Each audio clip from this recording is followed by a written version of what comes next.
Welcome back to the ThermoDiet podcast. Today we've got a special episode for you guys where we're joined by our customer service care member, Zacharys Stephens. Zach, how you doing today? Doing well, man. How are you? I'm pretty good. Not too bad. So Zach, why don't you tell us a little bit about yourself, how you started working for UMZU and what you're doing right now with school? Yeah, absolutely. So I started with UMZU back in 2021, March of 2021. So I'm coming up on my 2-year anniversary here. Congratulations. Thank you. Product expert. So typically handle a lot of like product related questions and still do a lot of like just the regular customer care. So I got my degree in finance actually. So I worked a couple of jobs at like a bank and an insurance company and quickly found out that I just was not really passionate about finance. So quit my job and started to work at Whole Foods back in 2020. And so that was a great experience. I always was interested in nutrition. So just felt that Whole Foods was kind of a good place to just recalibrate where I was at in my life and figure out what I wanted to do with like my career. So I worked there for a couple of years and then I started working at UMZU shortly after. Nice. Where did you go to school for finance? I went to the University of Maine in Orono. So I'm originally from Maine, grew up in Maine, but I'm in Florida now, enjoying the sunshine. I was in Dartmouth, Maine, I think, or it's like in the top northeast corner. My friend has a house up there. It was pretty fun. It's funny though. I was also working at Whole Foods when I started working for UMZU. Oh, no way. Yeah, I was technically answering comments, like I was a contractor, and then I got a job right before the pandemic started, working at Whole Foods doing like their delivery stuff, like the bagging stuff, and then Jayden was like, "Hey, like we need some people for customer service," and ended up working out. Which is funny. If you guys don't know, I also came on as customer service, so you got a like background there. So what are you doing now with it's nutrition therapy, correct? So actually at Whole Foods, I had a supervisor who, she was awesome. It's like a big sister to me. She gave me this cookbook. I'm sure you might have heard of it, Nourishing Traditions by Sally Fallon. So I thought it was like kind of weird. She was giving me a cookbook because I'm not much of a cook, but the first like 25 to like 30 pages are really just about nutrition and like debunking myths and just talking about like healthy fats, and a lot of it lined up with like the ThermoDiet principles. So I was like really excited to dive more into that. And so I found a podcast through them called The Wise Traditions. And then there was an ad for this like nutritional therapy school out in Colorado, actually. So I enrolled in that in late October. It was like October of 2020. A lot of fear into that because the goal with this school is to open up your own practice and coach people one-on-one. And part of the reason why I got into finance was for that financial security that I thought I would get. So one of the things with the nutritional therapy school that I was really afraid of was just, how am I going to market myself? How am I going to find clients? And then quickly realized that like I don't really need to worry about that, and I can worry about that once I'm done with the 3-year school and stop like future tripping on that. So I enrolled, and it's been a great experience. I've learned so much about like nutrition, and a lot of it's stuff that I've already learned on like my own research, but it's been just a great experience learning. Like right now I'm in nutritional endocrinology, which is it's been a great class, and they're going over like thyroid health and women's health and like the monthly cycle. So the great thing about this school is that I can use a lot of the information that I'm learning in these classes and carry it over to my role here as a product expert and really help formulate answers for anything that the customers might be asking. So yeah, the goal is to open up a practice and coach people one-on-one. But that's still, I'd say, about a year away from me graduating from that. Nice. That's awesome. Yeah. I took an endocrinology class and I was actually really excited for it. And it ended up being just like such a letdown because it was all memorization based. And it was all about like, it ended up being during COVID. So like everyone just had the answers all online. And it was just like, I didn't really learn much from it. And they don't really teach a lot of this stuff in school in an applicable way, which I think has got to be one of the cooler parts about this nutrition school that you're in, nutrition therapy. You want to tell us a little bit more about the nutrition therapy school and like how that's going and exactly like what the process is there? The reason why this school really attracted me is because they're is a holistic based approach to things. So taking into consideration nutrition, lifestyle, and exercise, and all of that. And one of the reasons why I didn't want to go to like a conventional college to become a registered dietitian is because I had a feeling that they would be teaching that like saturated fats are bad, and just like the conventional thoughts on nutrition. So nutritional therapy, it's basically I think it's like 10 classes, and they take you through biochem, anatomy. Those are like the first two, the foundational, I think they call them foundational courses. And then they'll go into pathology and diseases, detox and digestion. And there's just a bunch of classes. Like there's fitness and sports nutrition. So each class is a different topic that they really dive into. They're each 10 weeks. And I'm doing the independent start. So it's basically it's fully online. Do it whenever I basically have time. And they also have like in-person classes in Colorado and group start where you can interact with people. But I've been doing the independent start to just work on it as much as I can through work. And basically, I think I have like a year left. There's an independent study that's 20 weeks where I can dive into a specific niche. So I haven't really decided what I want to dive into yet. I'm leaning towards mental health and nutrition, and how like mental health and nutrition play a role with each other. Because I think mental health is definitely becoming more prominent, and there's been more outlets for people to talk about it, and it's being talked about a lot more. But I think that especially in the fitness industry, mental health is not really talked about a lot, and body dysmorphia and just stuff like that. So I would love to, I think, dive into that. And I'm also I'm interested in the thyroid gland, obviously, because of Chris's work and how just the thyroid gland really, the function of the thyroid gland really plays a big role in hormones and just kind of day-to-day life. So once I get closer to that, I'll definitely dive into something. Yeah, the thyroid is definitely underrated in terms of, I feel like a lot of people haven't even really considered it. And I think it's so neglected that, this has been known since like the 50s, the 60s with Rhoda Barnes, that a huge portion of the population is hypothyroid, which means like their thyroid's underactive, which means their metabolism is underactive. And yeah, as you said, I go to a bodybuilder gym, and everyone there is like absolutely massive. Most of the people in there are on, some PEDs. And I think everyone has, Phil Heath, who actually goes to that gym, made a video yesterday. He's like, I have body dysmorphia, like former all-time bodybuilder, world champion, talking about like, the guy's fucking massive. Excuse my French. And he's probably like 230, 40 pounds and just massive dude. And like, if he's suffering body dysmorphia, I don't think the steroids are helping anyone out. And I think that's like kind of one of the reasons I like to remain a natty, to not only for that, but just like kind of set an example of like what is, because no one knows what's naturally achievable today. It's because so many people are on steroids or have lied about being on steroids. Right. Yeah. Have you read? Yeah, go ahead. Have you read Nutrient Therapy by William Walsh? I haven't. No, I haven't heard of that. Nutrient Therapy is really good. He's a psychologist, I believe. I'm actually reviewing it for the RDV podcast this week. I believe he started his own clinic, and he's still alive. He's still an interesting dude. He has some interesting things that aren't necessarily Thermo. But most of the stuff is, Chris has read the book. I think he actually recommended it in some podcasts, which is why I picked it up. But basically talks a lot about using B vitamins, using magnesium, using these very high dose of these vitamins to basically, not cure, but treat, but also to categorize a lot of these mental illnesses. So he found that like there are, let's say, 5 subtypes of depression. Certain have like very high amounts of, they need a lot more B6. Some have not enough potassium. All of these, B6 was a big one. Potassium was a big one. There's a number of other cofactors. Some things like he found that they have excess of copper, excess of lead. And then he categorized all this based on basically the mineral balancing kind of thing. And then he used other minerals to basically detoxify it. And it's a really interesting book.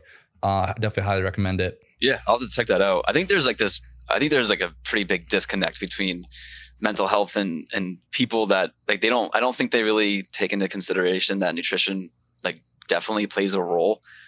So they'll eat all these like polyunsaturated fats and just processed foods, highly refined foods. And they eat out a lot, and then they stay inside all day and and work like a 9 to 5. And I understand that people need to work a job, but like even on the weekends, like not getting outside, getting sunlight, getting exercise, or just moving, and how all of that really plays a role. I think there's just really a big disconnect there, and they want to kind of place blame on something else without looking into how their habits may be affecting that. So yeah, it'd be great to dive into that. Yeah, for sure. I will never forget this conversation. I had posted on my social media that study that came out about how serotonin was not the happy hormone. Like, I don't know if you saw that a while back. Yeah. And it was this big landmark study. And then I posted some other stuff about the SSRIs basically being related. Like, if they're working, it's not because of serotonin. Interestingly, kind of tangential point, but Prozac has a anti-serotonergic effect in the brain. I don't know if you heard Georgie talk about that, but it affects so it actually lowers serotonin in the brain, which is probably why it has the antidepressant effect. But regardless, what I was going to say is I feel like people don't. So we were having this debate, and she was like, "What are you, one of those people? I think you just like exercise to not be depressed." And I was like, why would you not be depressed if you're just sitting on your phone all day on a couch doing nothing? That's not what humans are meant to do. Yeah, especially with social media, you can just compare yourself to all these other people that are showing all their highlights, and you're like, well, what am I doing with my life? And I fell into that too, like especially with like scrolling through with looking at bodybuilders, and I'm like, oh man, like it would be great to like look that big or like look like that. And it becomes like a vicious cycle, and you just get trapped in, and you just keep scrolling and scrolling. And it's a wormhole for sure. Yeah. It's not a good place to be. And it's definitely a endless rabbit hole. But yeah, back to like the nutrition and, mental health thing. I feel like people also just don't take in the aspect that everything has a metabolic cost, let's say. So like, it takes certain nutrients to produce adrenaline or serotonin or dopamine. And let's say you're not producing enough serotonin, and let's pretend it's the happy hormone. It might be because you're deficient in tryptophan or B6, which is involved in conversion, or things like that. And so even if like, let's say nutrition isn't inherently causing, like I think there's obviously depression that's outside of nutrition as well, but there's, they're both intermingled. There's things that you can do to probably help the depression or the mental health thing that'll help the depression. It's also with nutrition is also like, and even if it's completely outside of nutritional scope, I think there are things that you can do nutritionally just to support your mental health. Yeah, and I think that's a good caveat to put too, is like there's obviously things that are outside of even that person's control that nutrition and movement probably can't help. But like you said, I think that is just something that they can like a controllable factor that they can make like tangible changes, and then they can support and maybe lessen the symptoms a little bit. So yeah, I just think that it plays a pretty big role, and that people should be able to look into that and make some of those changes. It's a big emphasis of the holistic approach, where it's like the body as a whole versus the body, mental health and even individual diseases are completely separate entities. Cool. So, how did you start working for UMZU exactly? So I was following Chris I think it's since like 2016. My brother, his name is also Tyler.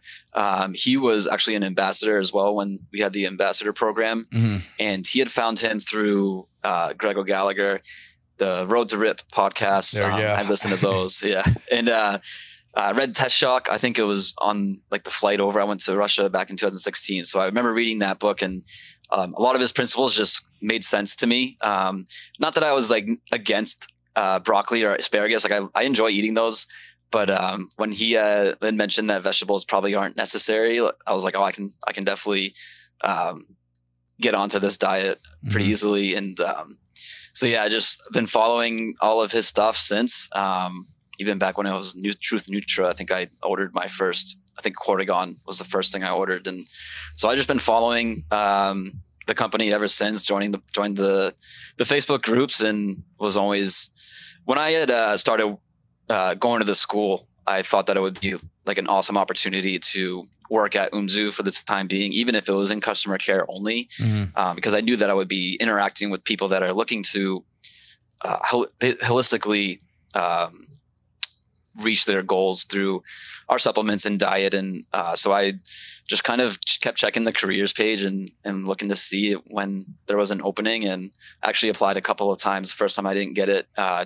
Definitely was not prepared for any of the like product related questions that Jayton had asked me. So it was a great opportunity though, and definitely drove me to dive more into nutrition and learn more so that I could be prepared in the future. And then I ended up starting in March, and like I said, working with the customers has just been great practice for me, because eventually if I do want to open up my own practice, just working with the customers here. Like I had a great phone call last Friday with a customer who she was dealing with a lot of like anxiety and panic attacks, and obviously there's things that I can and can't say in regards to those medical conditions, but she had sent this long email about how she just really wants to receive some help and have see if our supplements can really help her. And she had been following a ketogenic diet. And so I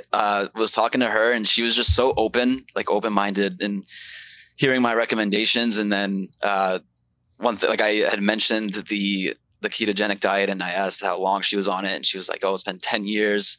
Gave me great results in the beginning, but I think that it might be affecting my thyroid health, and that even though my thyroid labs are showing like within range, she thinks that her thyroid levels her thyroid function was a little bit diminished. So calls like that really get me like excited, and I love talking to those customers and providing any insight that I might be able to provide without giving that like medical advice. So just saying like, hey, we have this diet called the Thermo diet. It's definitely a little bit different than the ketogenic diet in that it's almost the opposite. Pretty much flipped upside down, but yeah.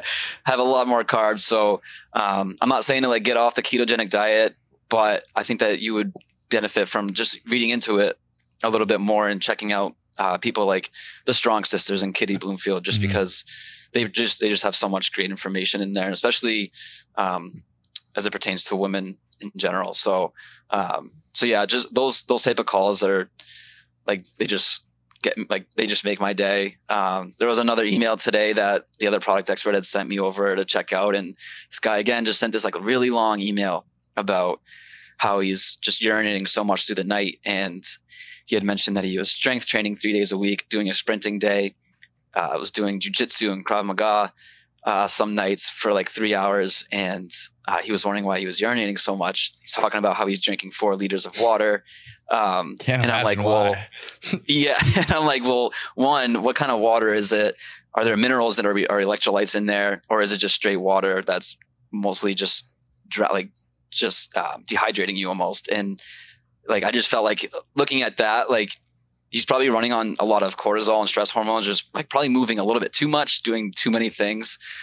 So when people email in with those type of tickets and they want like genuine help to like work with somebody, those get me really excited. So yeah, just great opportunity to really practice those kind of like case studies that I sometimes get through school too.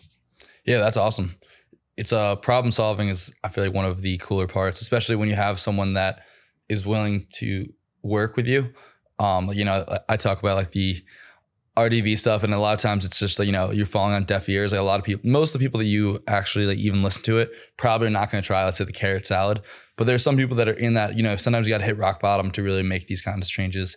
And which is why a lot of these people go from keto to, carnivore to keto to paleo, whatever. They do these huge flip flops because they've got to be like, all right, this worked for me. It seems great. And then it's not working at all anymore. Now I'm willing to make this change. I'm willing to open my mind back up. Cool. When did you start reading Ray? So Ray, I had always heard his name back when I was like following Chris, and I just never really took the time to research him further. It wasn't until, I would say probably 2021, I started listening to Generative Energy, and I had no clue what they were talking about at first. It just was way over my head. Like I remember when Georgie was talking about niacinamide, and he would just continuously talk about it.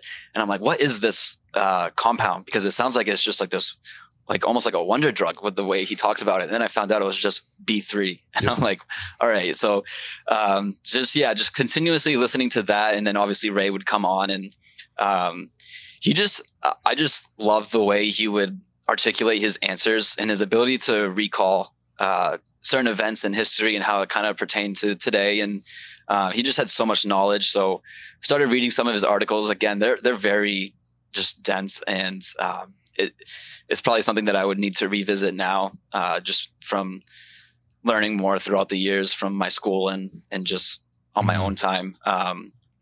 But yeah, I just kind of fell in love with him. He seemed like a very like altruistic person in that he's not really trying to sell you on anything. Doesn't have a product, doesn't have a diet protocol. He really just wanted to help people, I believe. And I mean, he had his books; they were $5 each, I think, and then his newsletters were, I think it was like $25 for the year, and he would make those. I think it was like bi-weekly or something. So I just really liked his outlook on a lot of things, nutrition or really anything.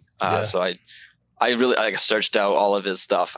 No matter what podcast he went on, I would listen to it. So it's very sad to hear that he passed last Thanksgiving. But I know that he's touched thousands of people's lives, and just has been a great inspiration for not only me, but I know that other people. So I know his work will continue to show up. I feel like he was kind of like ahead of the times, especially with like the seed oil stuff that's going on now. I think it's crazy that people are just hopping on. I mean, I love to see Raygar getting credit.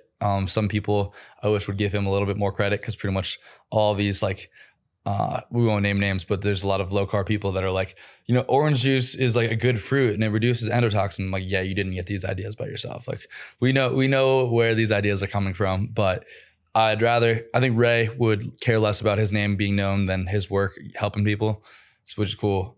But yeah, I love Ray's work. They are dense articles, but I think it's cool because you can pick up something new every time. And he doesn't give you answers. He really just gives you his context, his information, which is really special. It's a cool way to write, cool way to think.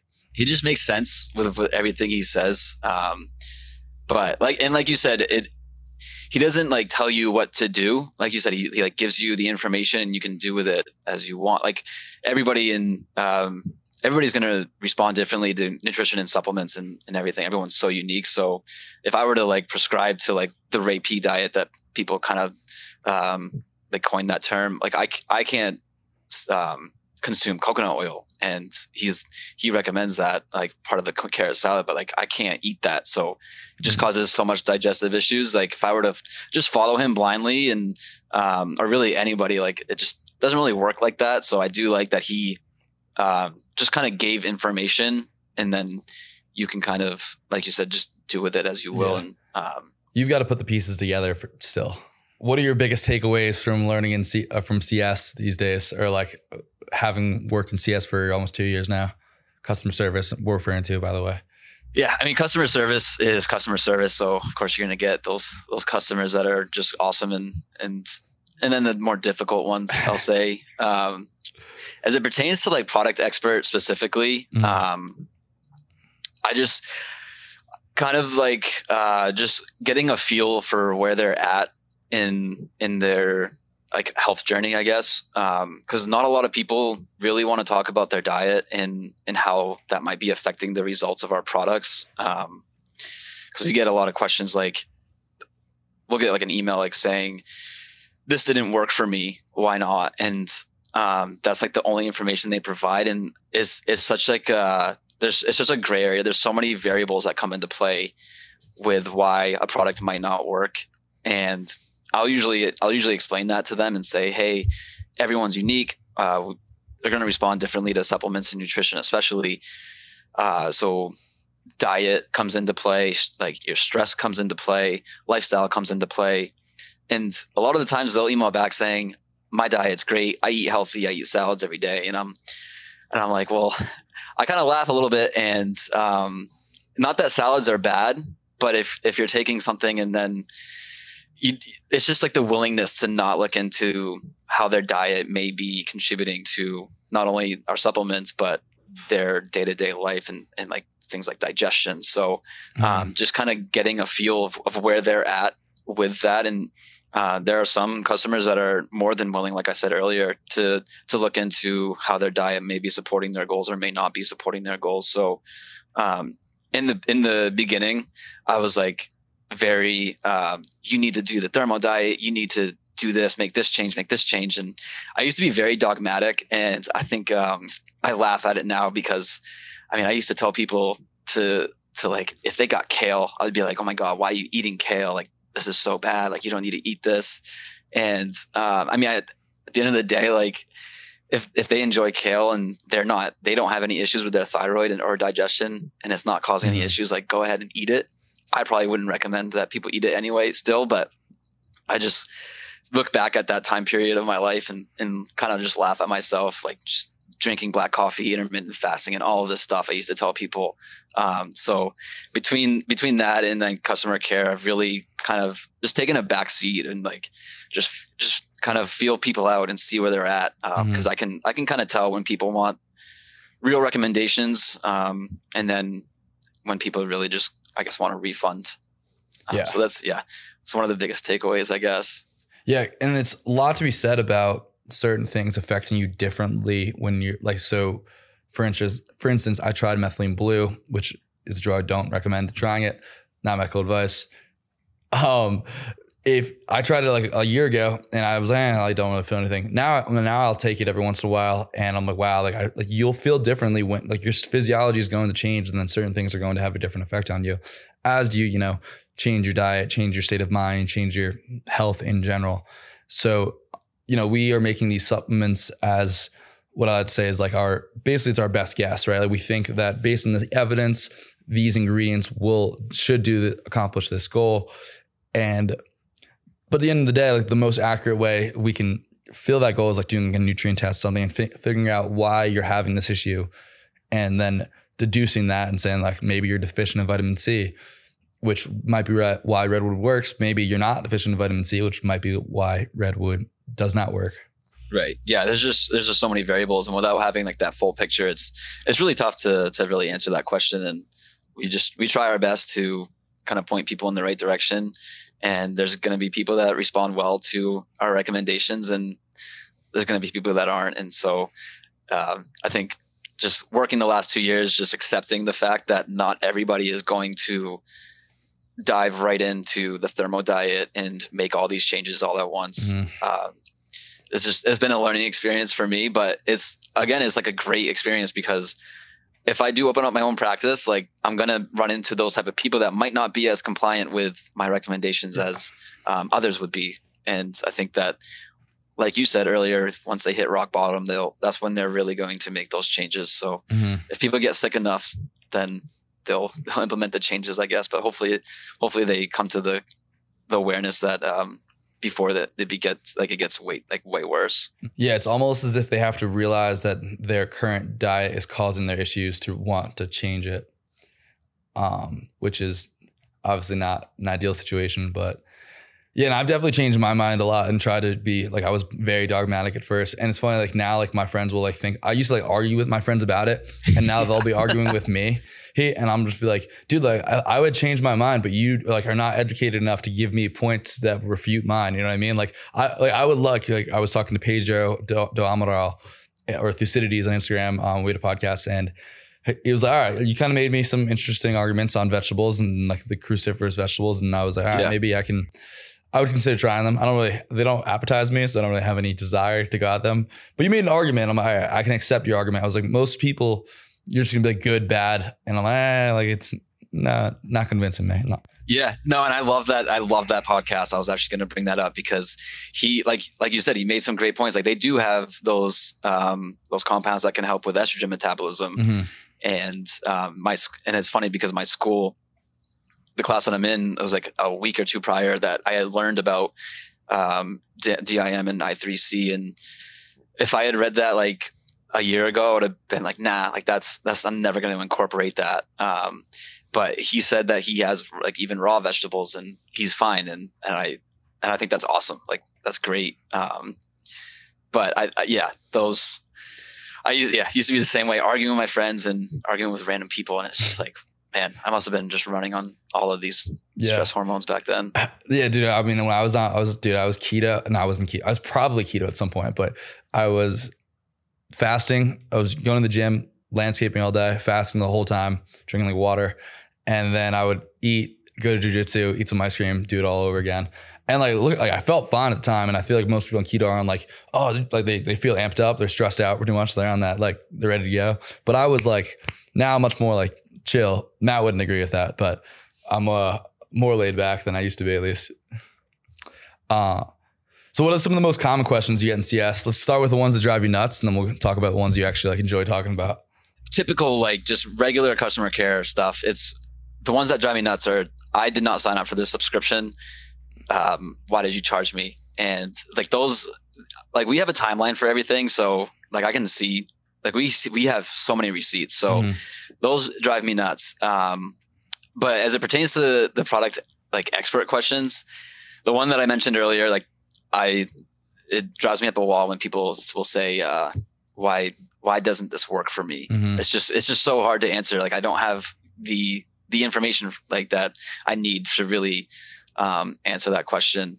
The one like medical related questions, it's like difficult because I want to answer them and it's not the customer's fault. Like I really would love to like answer their question of, can this help with my high blood pressure or my diabetes? I just can't, because we're not certified to give medical advice. And even after my schooling's done, like I won't be able to do that. Luckily, like I'll have a waiver for people to sign that will remove that liability. Like they'll know that it's not medical advice. Ideally, all of our customers would sign this waiver and to know that we're not giving medical advice. But those drive me up a wall just because I can't answer them. And I really want to help people. So those ones are tough.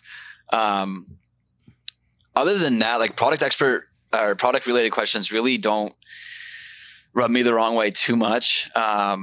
Because a lot of the time people are just looking for some recommendations on how they can improve their support health. Their goals. Yeah.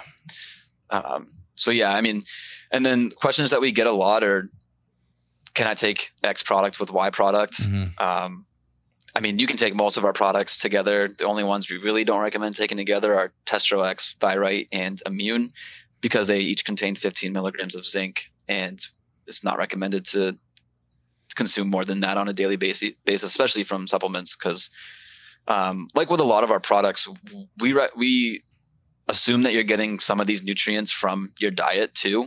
So we don't want to have too much of each ingredient in our products. Some of them do contain over the daily value, especially when it comes to like B vitamins. But so we don't recommend taking those. And then obviously the ones with caffeine, this is going to depend on your individual tolerance to caffeine. I've taken Zuburn, Zubrew, and Zoom on the same day, and I've been fine. And that's like about 600 milligrams of caffeine. So, and I'm able to sleep at night. I think that it's more of like your body's response to caffeine.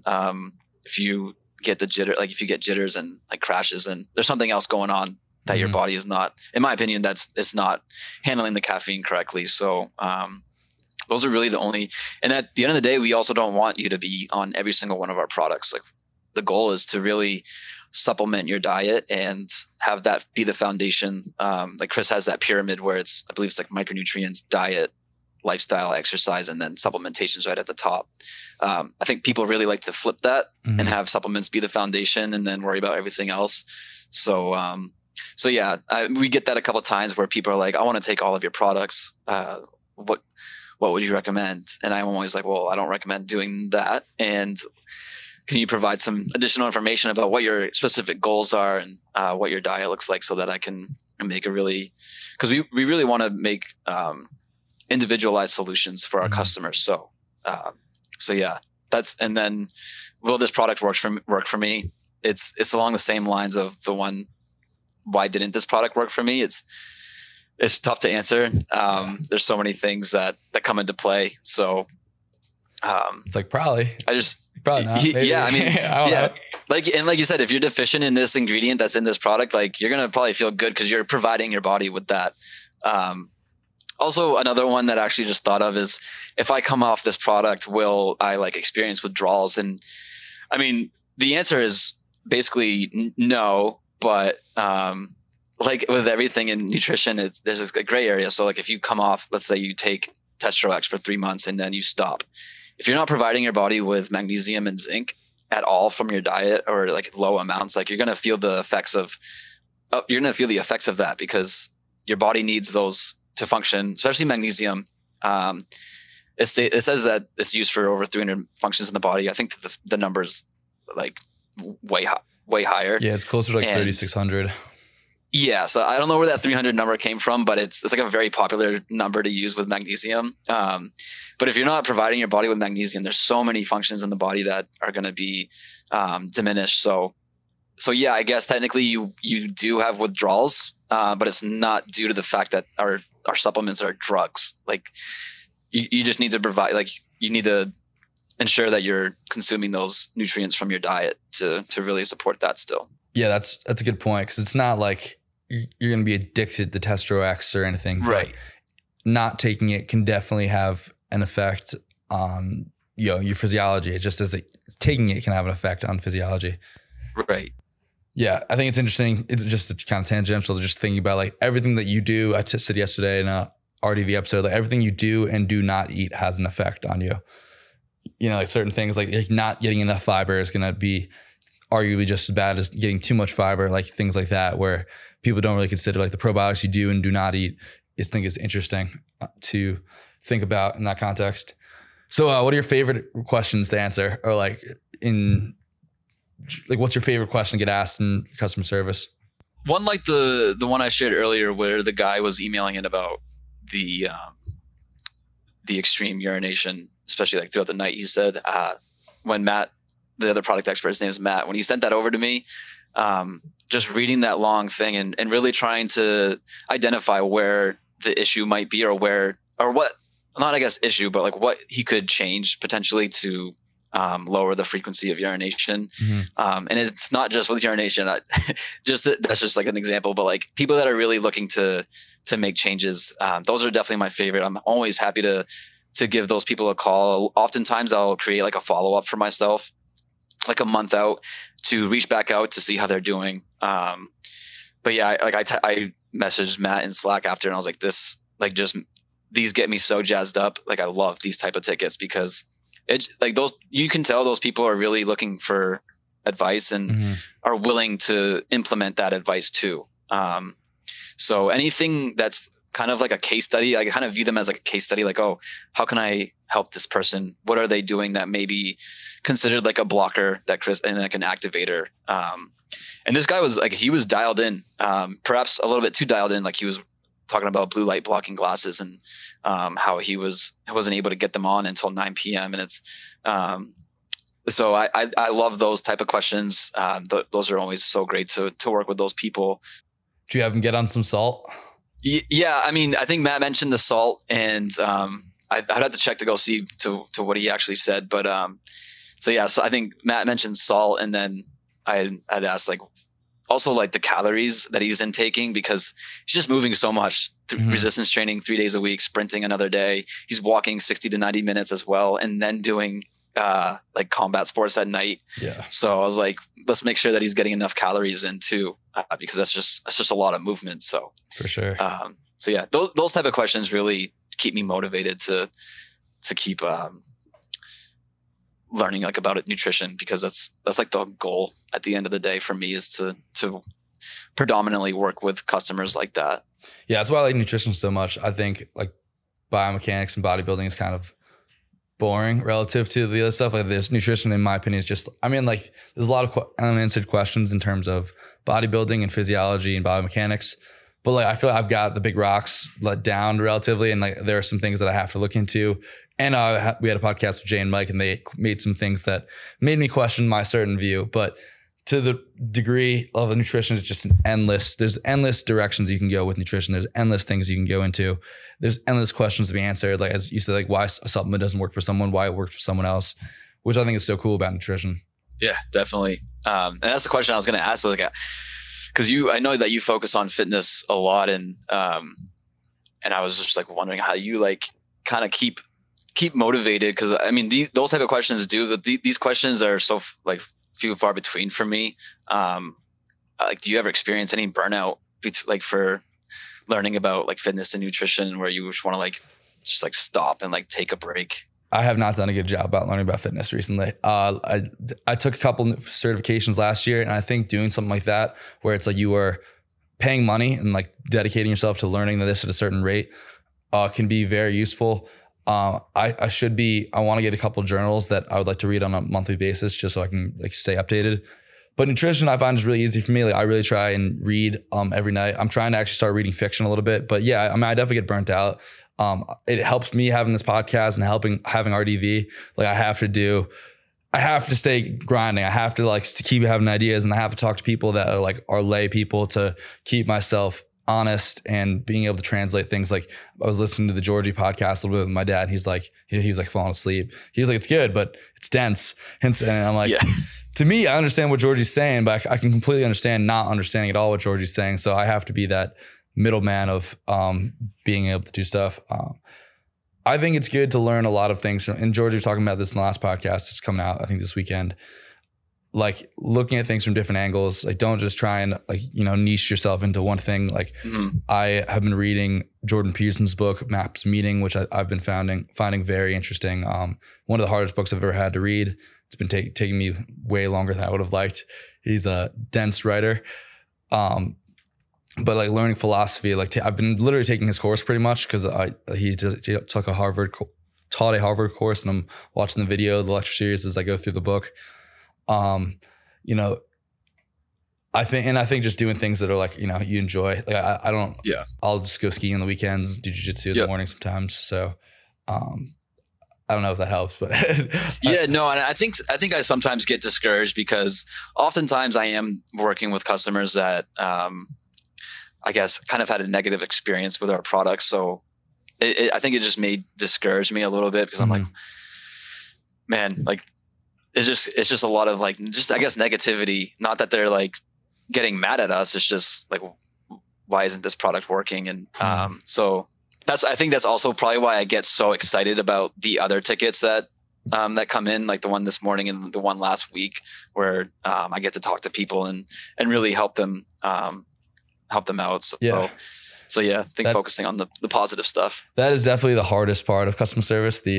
And they typically get a lot less positive than the negative, which is why I respect all you guys and CS team so much, because it was tough. I was like certain days where you're just like, dude, this is absolutely brutal. Yeah. And I mean, I don't even get the worst of it. There's two, I mean, I'm sure there's two other departments like shipping, and then we call it Zooformity. Like I'm sure that their days are just full of it. So also a huge shout out to them, because I'm not sure I'd be able to do that job. But yeah, and I think the other part too is like a lot of the people that are getting success from our products are not the ones that are emailing in, because they're seeing results, and also they're probably pretty dialed in with the ThermoDiet, and they probably kind of understand how supplements and nutrition interact and work in their body. So I got to keep in mind that there's a ton of people that are experiencing great results, and I probably should just look at the reviews every once in a while, just as a reminder of that too. At the end of the day, most of the people that are enjoying our supplement are probably not emailing in, right? Like you got to have super majority, probably 70-80%. Then you have the 10% that hates our product, it didn't work. The 10% that's like, this changed my life. If that, probably even less than that, probably like probably like 1 or 2% that's really going to email in about, how drastic this changed their life. Right. But yeah, I also think, just going back to that, like I was listening to this podcast. I think listening to different things is so important. Jaden talks about this a lot, and reading different books. Like don't just listen to ThermoDiet and Generative Energy. Definitely don't listen to ThermoDiet. That podcast sucks.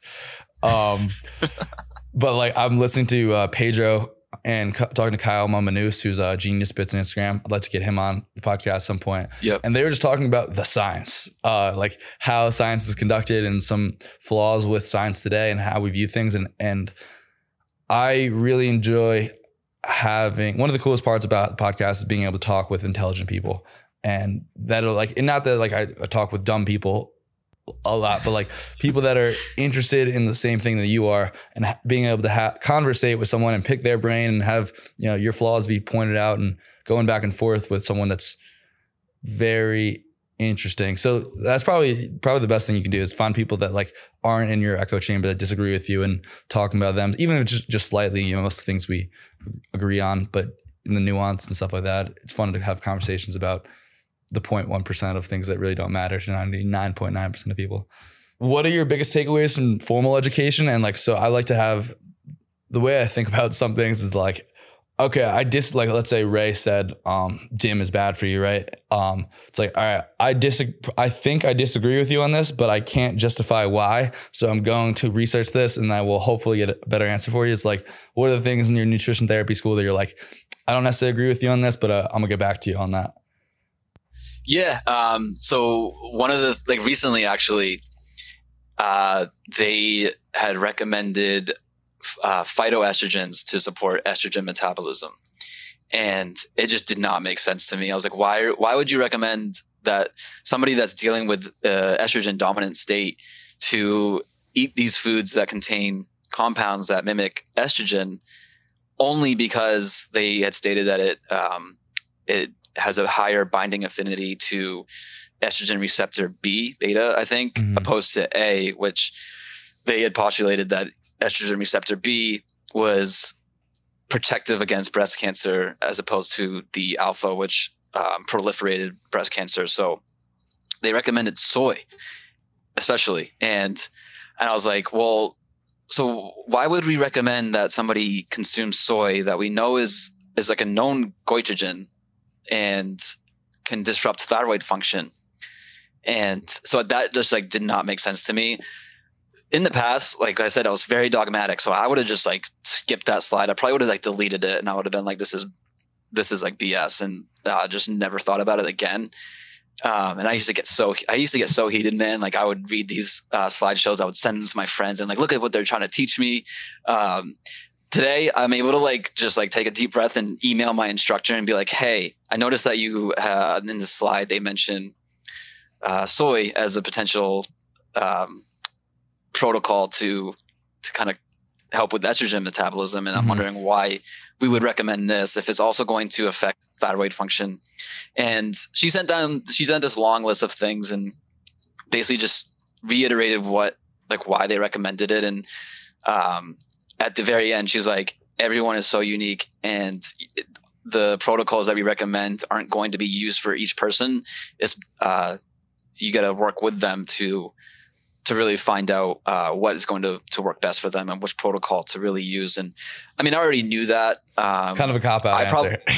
Yeah. And like, I still wouldn't recommend somebody to consume soy, even if they don't have a thyroid issue, just because like, just the risk of developing a thyroid issue, I think, especially with like the thyroid, I feel like it's just getting attacked from everything, the environmental toxins that we're exposed to, the foods that people are eating. So even if their lab values are showing that they're within range, I just think that it's just something that is pretty easily avoided. If they want to eat tempeh and miso and these other fermented sources, like I'm sure that it's better. Obviously the anti-nutrients and things like that have been neutralized, and the nutrients in there become more bioavailable. But I think just the growth from being like, when I first started, I was like, this is wrong. This is all wrong. Like this shouldn't be recommended. I've really been able to just kind of take it with a grain of salt. And at the end of the day, everybody is unique. So there's going to be different protocols for different people. The one thing that I'm still not able to really eat. Well, so they say sugar a lot, right? And without really any caveats. So they'll just say like avoid sugar, and I know what they mean, but not a lot of people like would understand that like they're talking about highly refined and highly processed sugar with the refined fats. Like that's what they're referring to.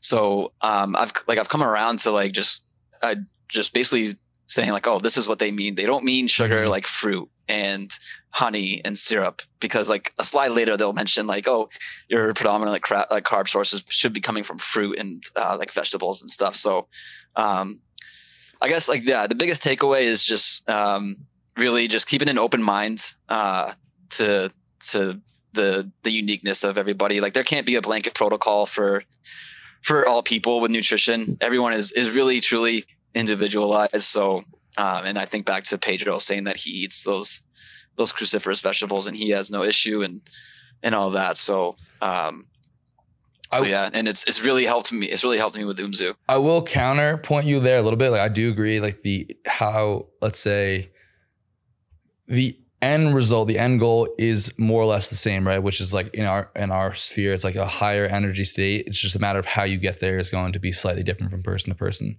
So like, and that's one of the things I think is so important about Ray's work. And like, it's just, the goal is to increase metabolism, increase energy production, increase energy efficiency, yada, yada, yada. The way everyone gets there is going to be a little bit differently, but like I think that's one of the integral parts of like, you know, Chris's and Ray's work. And not that I'm not saying like you didn't say this, but like there is a goal in mind versus other people. It's just like, I want to resolve a symptom versus like, all right, well, this is symptom will likely resolve when we get to the higher solution.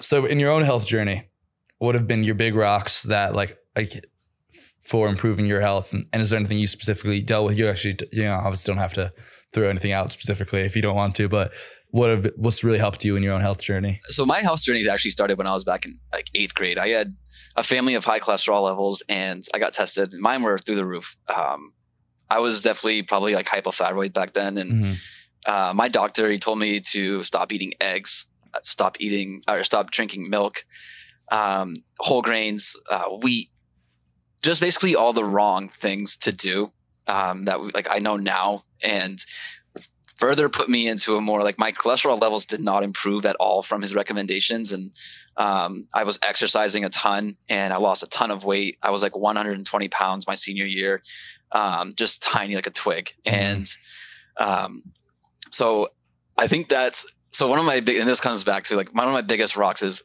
like mental health and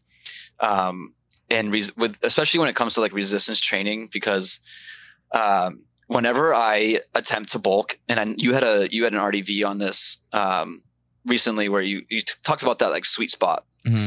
I just can't bulk without getting a little discouraged when I gain a little bit of fat. So I'm kind of in this like perpetual recomp and cut, and it's been a struggle, man. Like I probably do kind of like struggle with a little bit of body dysmorphia, where if I gain a little bit too much of weight, I'll revert back to the calorie deficit or like eating at maintenance for a little bit to lose that fat. And it's been tough going to the gym, like just comparing myself to other people.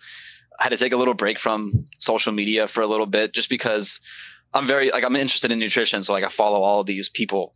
And then on like my For You page, there'll be other people that come up and talk about their bunch of shirtless dudes. Yeah, jacked. And I'm like, damn, like I can't keep doing this. So just attempting to stay consistent with resistance training, because I said, I get so discouraged. This past like holiday season, I just didn't go to the gym that often, and just it was not great. So I'm back in now, and I think I just need to like find that sweet spot that you mentioned where I'm not eating, because I was eating like probably like 3,200, 300 calories when I was like bulking, and it was probably just a little bit too much, and it seems to just concentrate on my lower stomach. So when that happens, I just like don't feel as good. My mental health is strongly correlated to how I look in the mirror. So just working on not having that happen, and by like giving myself just positive affirmations and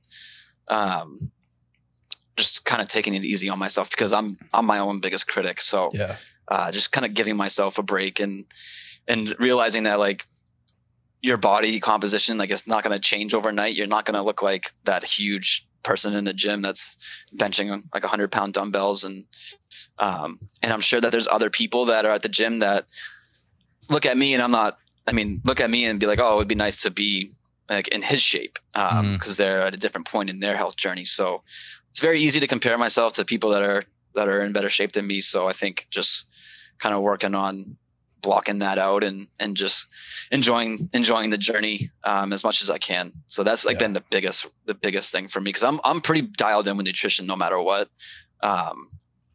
It's just more of like the resistance training and gaining that muscle.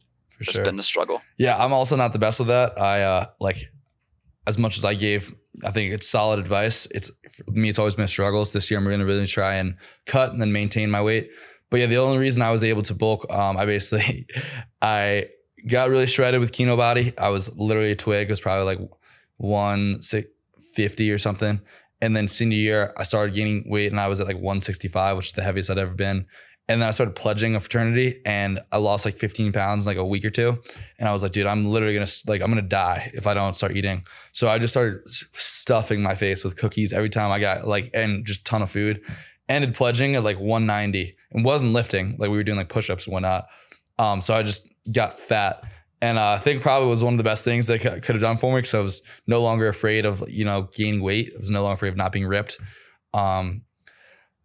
But, I think it's kind of worthwhile for everyone to get fat for once. Like not like, I wasn't like, I was definitely overweight, but, not probably the healthiest thing you should do. But maybe just like, what I try and do now is like try and just like literally increase, like even if it's 100 calories, like if you find your maintenance, like just trying to slowly but surely increase that. And, like maybe just set a number of weeks or like set a pound rate. Like if you can do like tracking everything to a T, where it's like, you don't have to base your success off of the mirror, because that's going to be the worst thing you can do. Because at the end of the day, you're not really going to be able to see the muscle you put on until you cut it all off again. I think that, like just trying to make everything as mathematical as possible so you can take your emotions out of it. I don't actually do this because I'm lazy and I don't like tracking calories and all that stuff, but I do think it is sound advice. Like I said, I don't really struggle with getting fat anymore. I've just, it's actually gotten easier and easier to me. I hit 220 last year for like a day, which was absurd. I should never be that heavy ever again. But now I'm at like 209 and I could be leaner for sure, but keep bulking and try and cut for the summer.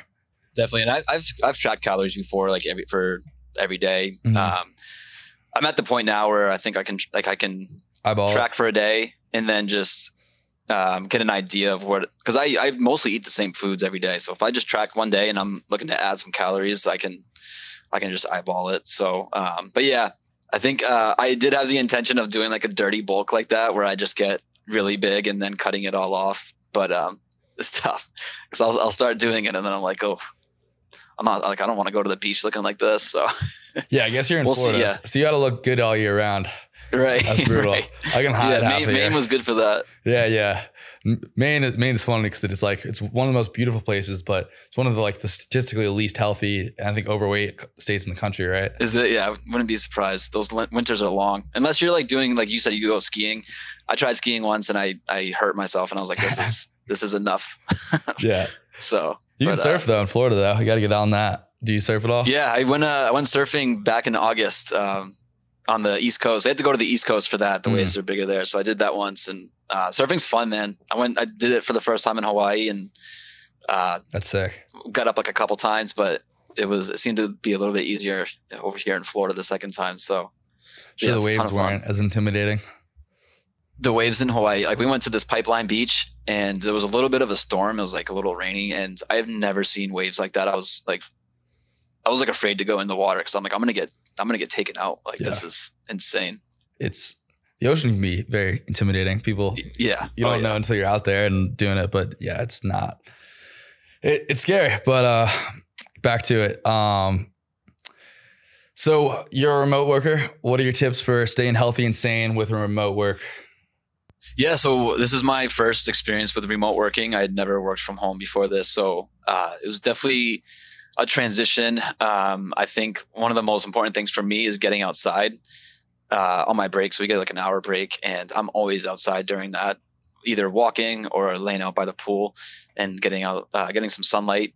When I had first started I was in Maine when I first started. So it was something that kind of made me nervous because I started in like mid-March, so the weather was getting a little bit better and I was able to go outside. But thinking about like December, January, and February, just staying inside all day, I think I would have gone insane. So part of the reason why I came down here was because I understood that there's going to be sunlight for the majority of the year, and then especially like on the weekends, I think is even more important. Like if you're not able to get outside during the day, to make sure that you're doing something outside of the house on the weekends and finding something that you enjoy. It used to be hiking for me. I used to go on a new hike every weekend. When I was in Maine, there's no mountains down here. So most of the time it's just going to the beach or going to some the springs that are close by. But yeah, getting outside, I think is just the biggest thing. And getting some sunlight. I think it's really underrated how much the sun really helps with your overall health. So yeah. Definitely make sure like to put on some SPF 90 before you even go outside your window. I'll lather all of the sunscreen on for sure. Yeah. Don't want to absorb any of that vitamin D. It'll kill you immediately. I've been able to not put on sunscreen down here, and I've gotten burnt once, but aside from that, I've been good. So no sunscreen for me. Yeah, I don't really put on. I'll use coconut oil as an SPF of 2 if you ever need it. Yeah. So I've used that. Just get it nice and lubed up. But yeah, that's why I love Colorado, because the sun's so strong up here. Like I was reading out, it was pretty nice out last weekend or 2 weekends ago, I guess now. And I got sunburnt, and I was like, damn, that's crazy. Wow. I wasn't like actually like badly burnt or anything, but the sun, like I was a little red. I was like, damn, that's crazy how strong the sun is up here. So I think one of the big things for me, I was not the best at remote work either. That's kind of why I came out here, was just like making sure you have something to do every day that you enjoy. Just like, you don't want to just like work, eat dinner, crack open a beer, and then do it all over again. Like I feel like there's got to be at least one thing that you're like, and maybe like I enjoy working out. Not everyone does. It's like I advocate you to work out, but if maybe play an hour of video games, read a book, play some piano, whatever you find that you enjoy. Yeah, definitely. I mean, working out is like the big thing for me. So I'm doing that 3 days a week. And then I actually joined a kickball league down here recently. So play kickball on Thursday. I'll be there tonight playing kickball. So especially like being around other people too, because if I'm like in my apartment isolated, like I'm going to go insane. So just making sure that you're spending time with friends, family. And then the other thing I think is big too is like just like novelty. And I know Ray has talked about this in the past too, is finding like new experience to go out and do. And like if you're going for a walk every day, like try to take a different path. Like little things like that can really help. So yeah, I try to do some things out like after work and when I have time, because obviously like school takes up the majority of my after work stuff. But when I'm on break, just spending time with friends and finding like an intramural thing. And we play Frisbee on Sundays every once in a while, like ultimate Frisbee. So just finding like activities like that, I think is really important. Yeah, for sure. So speaking of being a part-time student, what are your biggest tips for continuing to learn in general, but also, going to school while working?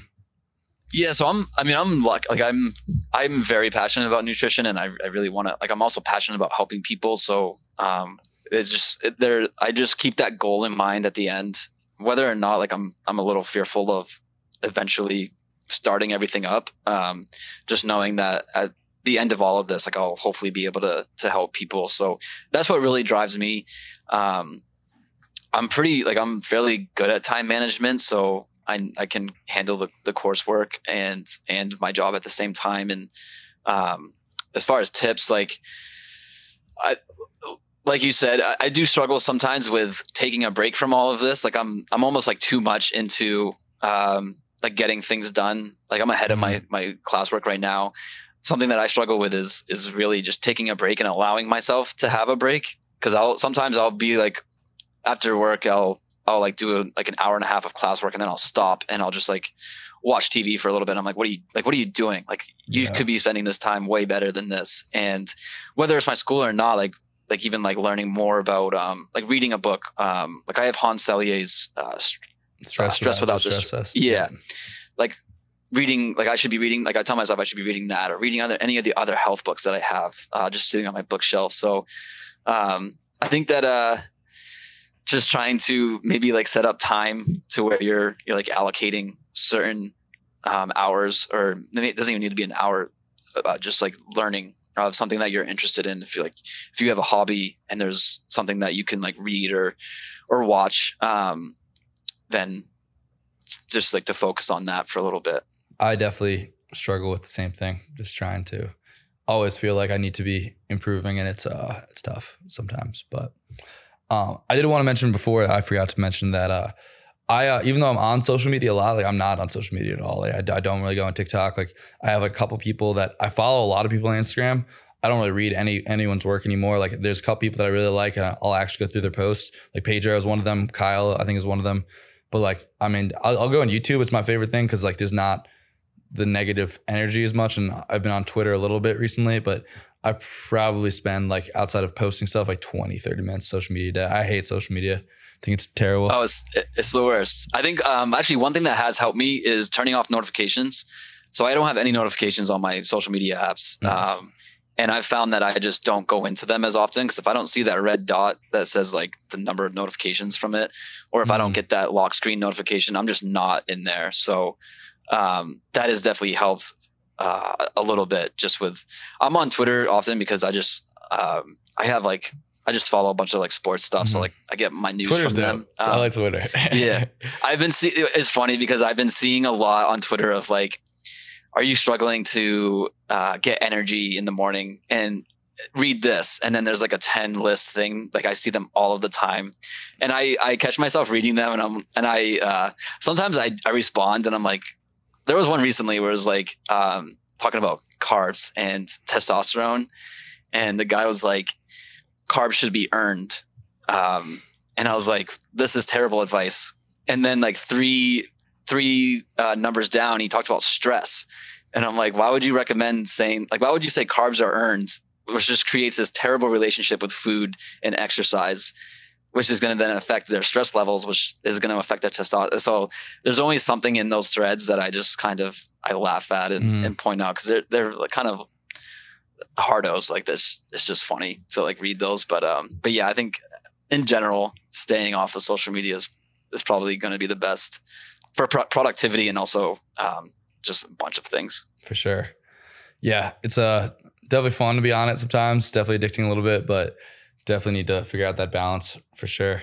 Yeah, because I mean, there's a lot of great information on there too, which is like it's tough because like I like with TikTok, I just used to follow all these nutrition accounts, and then there would be some like really good information. But I don't know. Do you know who Ben Carpenter is?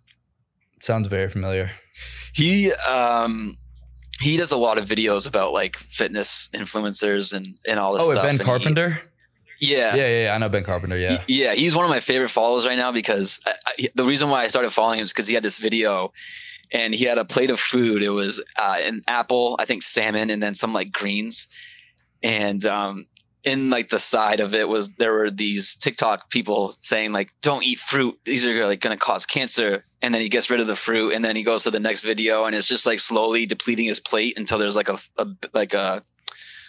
thing of romaine on it. And he just like went on to talk about like how all this information is out there, and like you got to like kind of choose what's good for you and things like that. So he's really funny. I find him like really hilarious, and he has a lot of studies to back up what he says too. And he never like prescribes a certain thing for people. He just kind of provides the information. So I do still enjoy those accounts. And then Cows Eat Grass is also one of my favorite accounts. They're really sarcastic and funny. I'd like to start reading some of his blogs. He seems like a smart dude.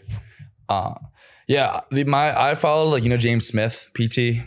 Yeah. That's actually who I found Ben from. Okay, so yeah. I like him a lot too. Yeah, I just kind of have drifted away from them a little bit because I think they're just kind of too negative. Like there's the bullshit calling out or BS. But there's also like, I don't know, I don't agree with everything Carnivore MD says. And I know like there's like the Lane and all those people that are just like everything this guy says is not true. And all they do is call stuff out, but they don't actually have any thesis themselves as to what works. So it's like, that is kind of my issue as well. I understand where they're coming from. I don't know. I try to just stay out of it generally. It's my strategy. Cool. So last question for you. And then if you want to ask me any questions, but what supplements would you like to see formulated here at UMZU or anything? Yeah. So I've actually been, I told you this off the podcast, but I'm always been interested in like the monthly cycle that women go through and how a lot of women will have that just very, very bad symptoms, and others that'll be kind of like a breeze for them. So it's just always fascinated me. Like, and of course there's hormones in play, and I'm really interested in hormones in general. And, this is why I like Keith Littlewood a lot too, because he really dove into women's health, I feel like. And so one thing that I've been really researching recently was a product to help with PMS symptoms. And there's actually been a lot of great research about this herb. It's like chasteberry extract.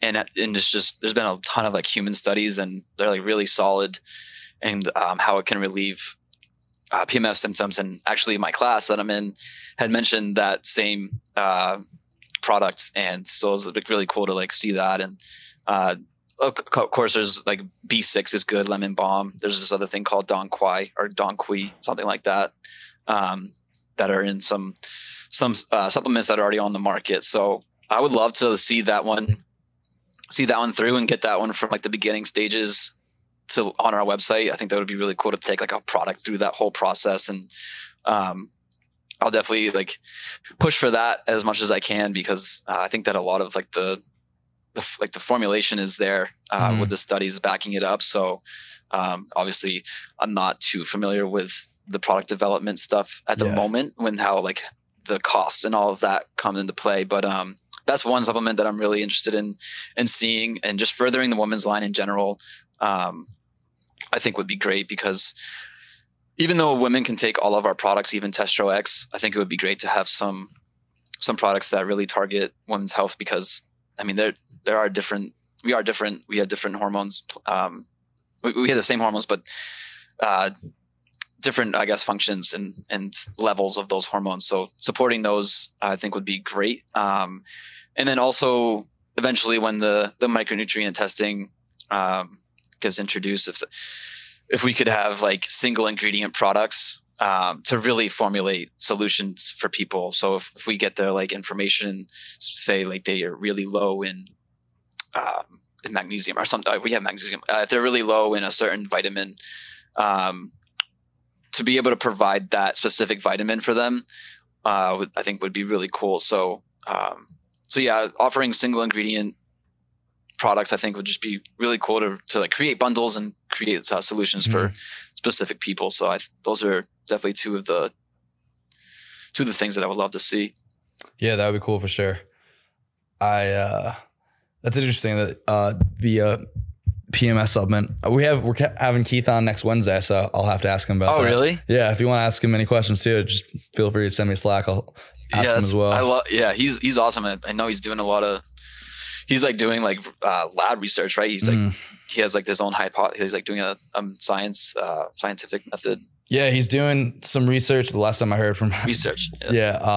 From I believe he's testing some materials and their effect on the thyroid, and I think some like brominated, like some kind of chemicals that we are exposed to like decently amount that probably aren't toxic, but are probably toxic kind of thing, where it's like they shouldn't theoretically your couch shouldn't be causing your thyroid issues, but it might be things like that. But which is cool. I'm excited to talk to him. I got to do some research and listen to some more of his work before I get that, just to crank out some questions, get those ready. But cool. Yeah, I've really only listened to him from like Kitty stuff and the Win at Life podcast or Weight Loss for Women. So yeah, whenever he comes on, it's really cool. Yeah, he's a really smart dude. I also really enjoy talking about thyroid. I don't know enough about it either. Cool. You have any questions you want to ask me? Yeah, I mean, so a couple of them actually, they've been answered. I guess you've been working with people in that coaching program. What are some things that you've learned from that, and how any tips for somebody that's looking to work with clients one-on-one in the future? Yeah. I think you need to justify everything that you do, which means like if you're not doing it, if there's no reason for them to be doing it, like you've got to sell them or convince them on like what you're trying to actually. You gotta be, every time you try and implement something, you got to sell them on it pretty much. It's like, why are we doing this? And this is what you'll get from this theoretically or optimally or or whatever it is. And I think that's a big one. Also realizing that like people, you got to manage emotions. You got to manage like people's expectations and things like that. Like, is something I've definitely learned to work with. But selling them is a big part of that. Like getting them to believe that they're going to get better results is a huge part of that, in my opinion. I'm still new to it though, so I still have a lot to learn. Have you been diving into anything recently? Like really researching in any like specific topic?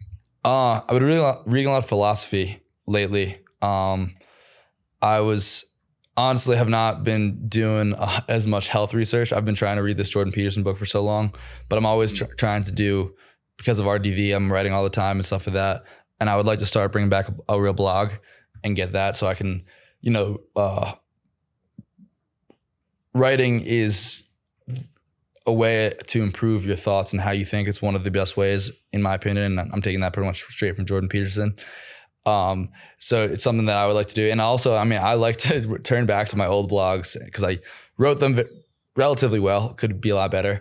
But they're good sources of information that I know was well researched. So it's nice to have like my own, like Danny Rod always pulls from his research sheet. Like I have my own blogs to pull from sometimes. And just a way to organize your thoughts is really what writing is. So I have not been, I would like to start reading, I don't know, I'm trying to start reading some fiction, like some real fiction, but, and all that stuff. But I haven't really been focusing too much on and in the health world. I haven't, just been listening to podcasts as you have, but, nothing specifically I've been working on.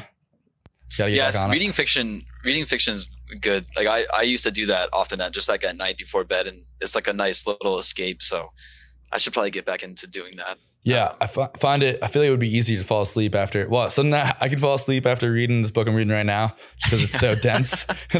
But it's probably not the best time for me to be educating myself. So I think spending some time in the morning reading nonfiction, spending some time at night reading some fiction would be cool. Yeah. Did you see? I know Danny just posted an Instagram with all those books that he just recently got. A lot of those were, I believe, were philosophy, like Bucky Fuller and. Yeah, I took a screenshot of that. I haven't. Me too. I haven't looked into those. Taryn, Chris's wife, has some of Kant's books, but I really want to read some of Nietzsche's book, and also Dostoevsky, The Brothers of Karamazov. I really like Lex Friedman. He's a genius, and I think a lot of his stuff he talks about philosophy, and I think learning how to think. I tweeted last night, and I posted on my Instagram today. Like, I believe I tweeted, how can you trust a man's thoughts who hasn't thought about how he thinks? Or how can you trust the thoughts of a man who has not thought about how he thinks? Like we take the scientific method sometimes for granted, and, like how you came to a thought could be wrong, right? Like even if the thought in and of itself may be correct, but like how you think is really important to consider, I think. And so I'm trying to think about how I think. Yeah, no, that's good. I have one of I bought one of Nietzsche's books last year, and it's tough. Those books are tough. I guess I can't speak to the others, but I tried reading that book and I was like, what is going on here? Like, so I'd have to revisit that. And but yeah, that always kind of goes back to Ray too, because like he always had these thoughts and like philosophies, and you mentioned all these writers and that I've wanted to check out, and I have them all like on a list in my notes app just to check out at a later date. So I definitely want to get into more of those, and those philosophy books for sure. He's a big reason why I'm definitely getting into philosophy, but I also think Maps of Meaning is a really interesting book. It's just about how all the religions have kind of like progressed one from the other to the next, and more about. And it's interesting because Jordan Peterson's almost kind of like an atheist. He's not. Like he prescribes that I act as if I believe God exists, which is interesting. I was always kind of agnostic atheist, but I think when you consider that religion is really just less of a depiction of objective reality, more of a depiction of how we should morally conduct ourselves throughout life, it's very interesting, a lot more interesting to consider. Yeah, definitely. Awesome, Zach. That was great. Thank you so much for coming on. And thank you guys for tuning in. And until next time, guys, be good.